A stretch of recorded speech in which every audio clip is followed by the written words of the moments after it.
What's up, everyone? John Rettinger from Techno Buffalo here with a full review for you of the first dual-core LTE device on the market. This is the Droid Bionic for Verizon Wireless. We first saw this guy debuted at CES in early 2011. Finally have its release. I've had it in my hot little data-loving hands for the better part of 3.5 weeks, so I spent a lot of time with it. Let's go ahead, dig in, and see if it's been worth the wait.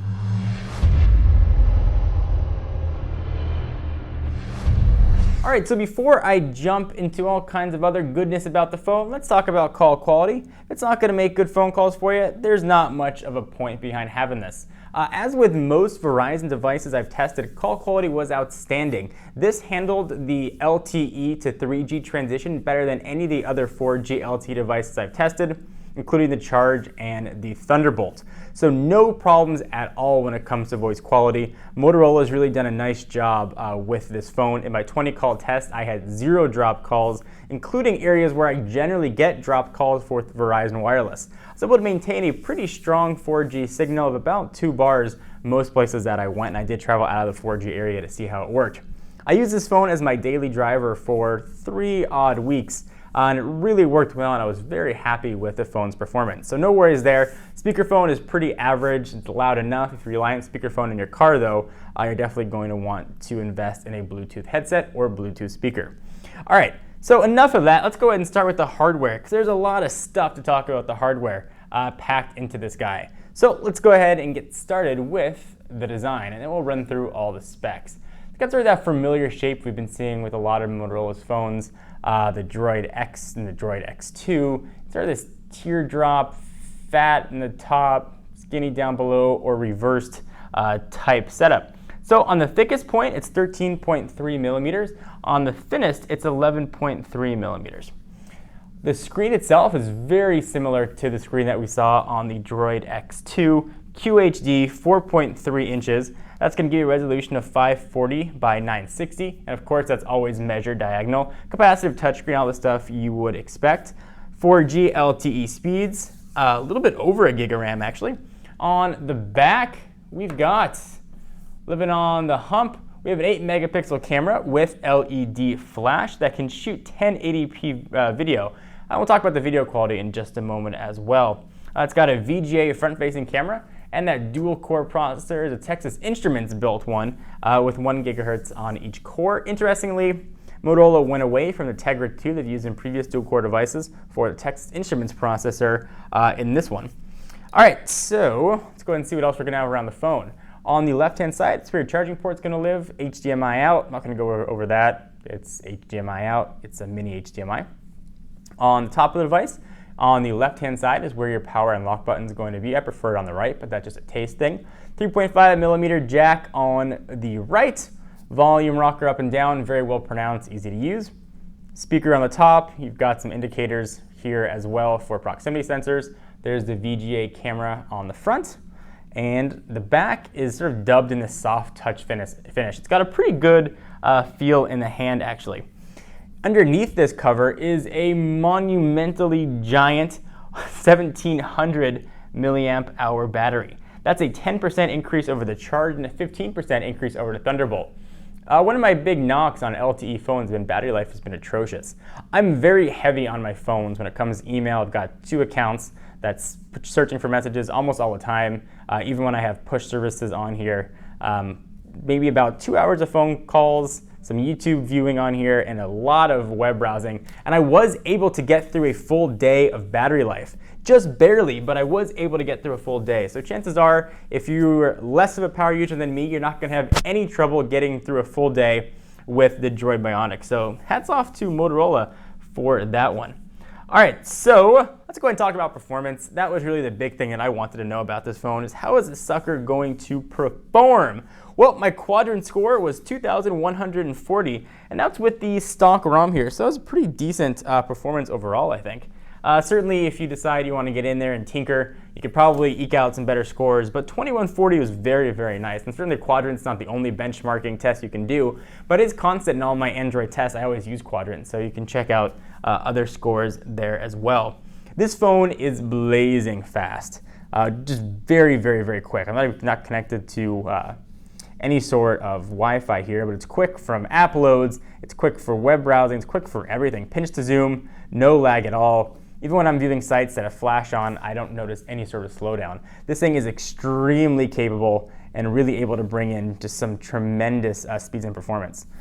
Even with applications open, it's got plenty of RAM. You can use 16 gigs of built-in storage, expandable with micro SD. About half of that's going to be available for your applications. The other half is, system stuff that gets taken up. You can see how quick a simple page load was here. Just very, very, very fast. Let's go ahead and check out some of the applications and see how the speed is on here. Again, even with a lot of apps open, I really had no issue at all opening things. Opened some stuff I've never opened before. How about NFL Mobile, something that wasn't running in the background? Launched pretty quick. We'll agree, and now we are into NFL Mobile. I not once had to manage my memory usage on this phone at all, and that was during 3 weeks of testing. I didn't have to close any applications. This thing just worked smoothly. It was nice to not have to worry about that for a change. So if you forget to close applications, oftentimes some of the bugs that happen with Android phones in general are due to quitting applications. So things that you might be using by third parties that close applications, sometimes they close things that are important to the phone. That can cause glitches, which are really no fault of the operating system or the hardware. They're actually user-based. So no need to worry about that here at all. Go ahead and run back and show you some more speeds here. So talking about some download speeds, I'll go ahead and show you what my speedtest.net speeds were, if I can find it here. Very fast. Go ahead and show you my results.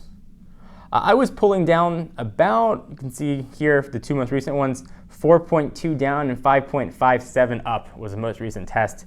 Generally, my speeds were about 3 down and about 3 up, so really quick here.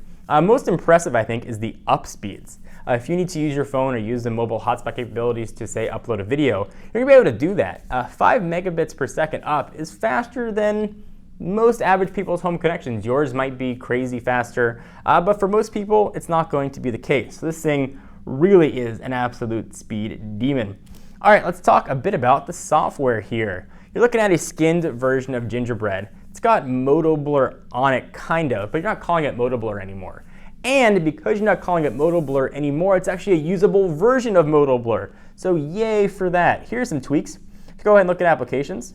You can see right down below, hopefully, it's a horizontal scrolling and it moves as you go. A little bit of a 3D-esque effect. This is not a 3D screen, just sort of emulates 3D on here. You can see what that kind of looks like as you go through. A lot of built-in applications here, certainly some Verizon add-ons, VZ Navigator, VCast videos, all that V stuff. But some of the nice things you're gonna get, things like Quick Office. You can go ahead and create and edit all of your Word stuff. You gotta go ahead and register. But that's really a nice addition. One of the things I also like too is this most called widget. If you go ahead and pull it down, you get a whole bunch of stuff you can add there, different contacts you want to call. It was just a really nice feature, something that I didn't have to add a whole screen of icons for people that I call. I could just add this and be able to pull it down and save a lot of screen real estate.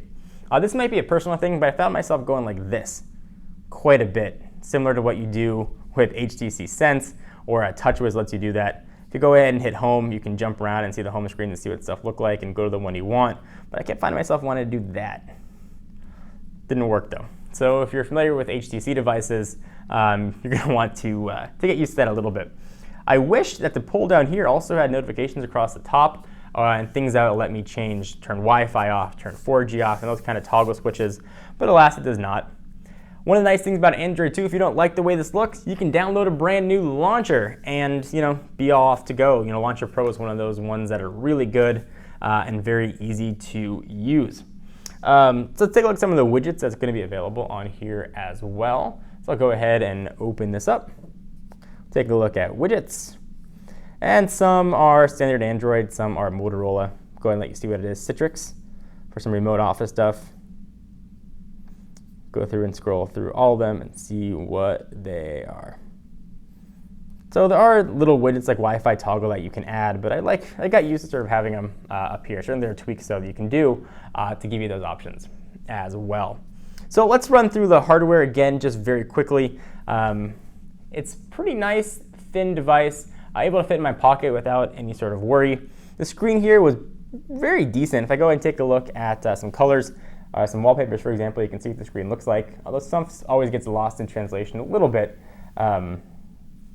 when you are wallpapers. There we go.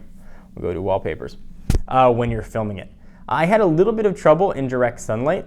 Images were tough to see, but that's to be expected. Text was very crisp.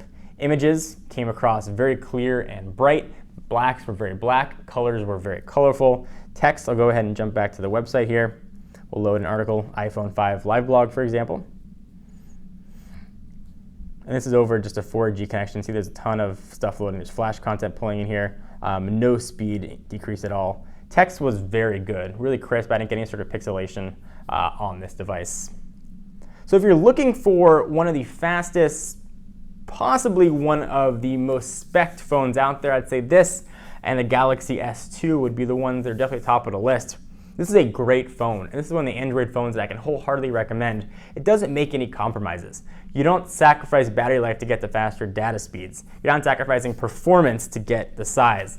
This phone really has everything and is well worth the dollars that it costs, and certainly sits, at least right now, at the very top of Verizon's lineup. I give this phone a very, very solid 2 thumbs up recommendation, 5 out of 5. This is definitely one of the best phones on the market, one I could certainly use as my daily driver. I mentioned towards the earlier part of the video to talk about the cameras.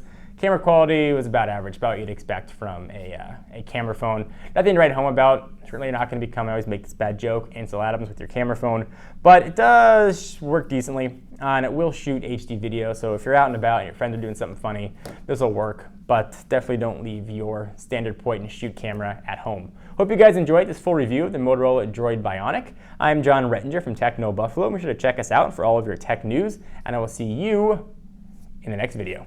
Bye-bye.